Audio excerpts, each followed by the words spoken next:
Good morning, student. Today I am going to read the poem 1.3 Excuses, Excuses, and after that I will read the lesson 1.4 Experiences in Hospital. Dear children, as I told you earlier, this pre midterm exam questions can be anywhere from the lesson. So you must listen very carefully. Now let's start. Here, first introduction is given.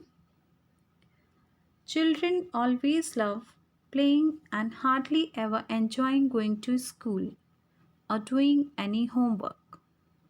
Often they coin very funny excuses for not doing the homework. The commonest excuse is poor granny's death or it is the pet dog's fault. Have you ever tried any?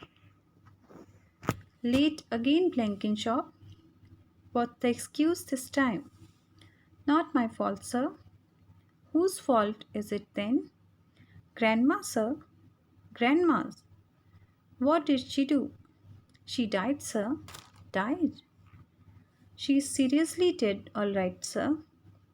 That makes four grandmothers this term, Blankenshop, and all on PE days. I know. It's very upsetting, sir. How many grandmothers have you got, Blankenshop? Grandmothers, sir? None, sir. You said you had four. All dead, sir. And what about yesterday, Blankenshop? What about yesterday, sir? You were absent yesterday. That was the dentist, sir. The dentist died. No, sir. My teeth, sir. You missed the maths test, Blankenshop. I had been looking forward to it, sir. Right. Line up for PE. Can't, sir. No such words as can't, Blankenshop. No kid, sir. Where is it? Home, sir. What's it's doing at home? Not iron, sir. Couldn't you iron it? Can't, sir. Why not? Bad hand, sir. Who usually does it? Grandma, sir. Why couldn't she do it? Dead, sir. So here, this poem, Excuses, Excuses, is finished. Now, I'm going to read the lesson 1.4 Experiences in Hospital. Each one of us could be in hospital at some point of time in our life. We have our own memories of the experiences we had at that time in the hospital. Here you will read 6 brief extracts in which different people talk about their experiences of having been in hospital. Abhijit, 33 years. I was in the CMC hospital for 8 days.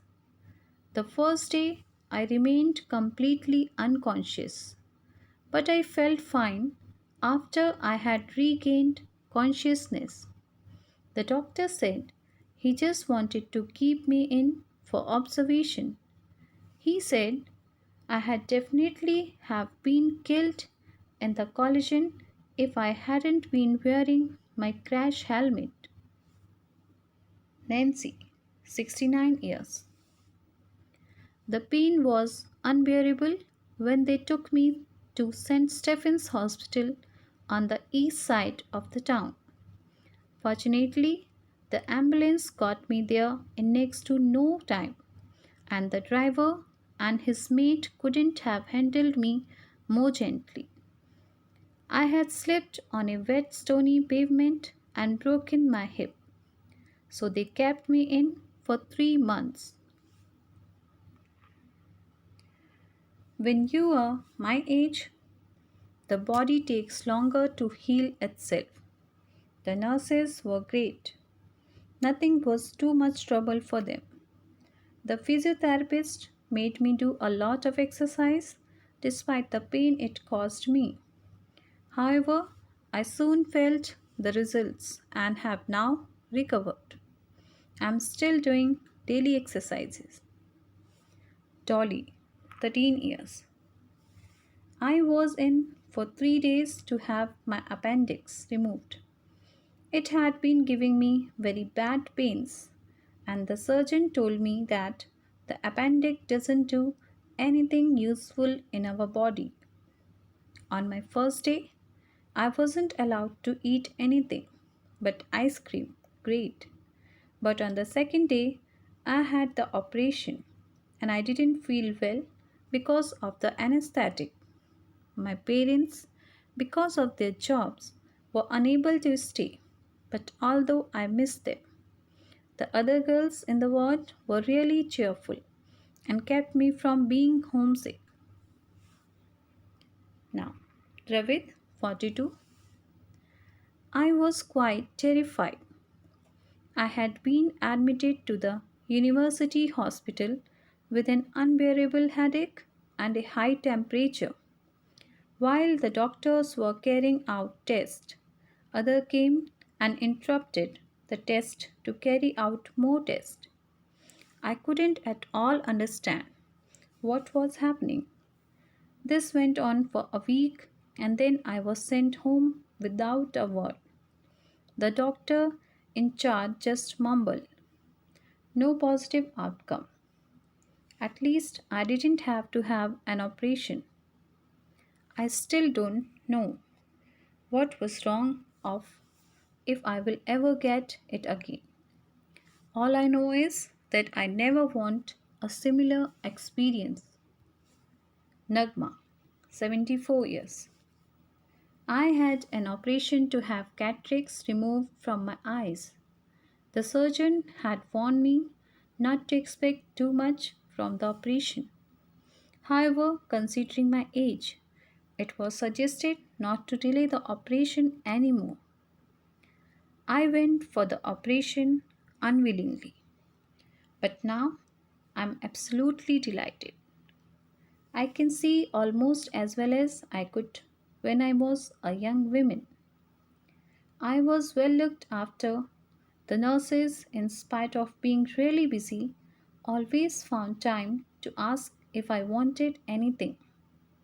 They took particularly good care of me while my eyes were bandaged and I couldn't see to go to the bathroom.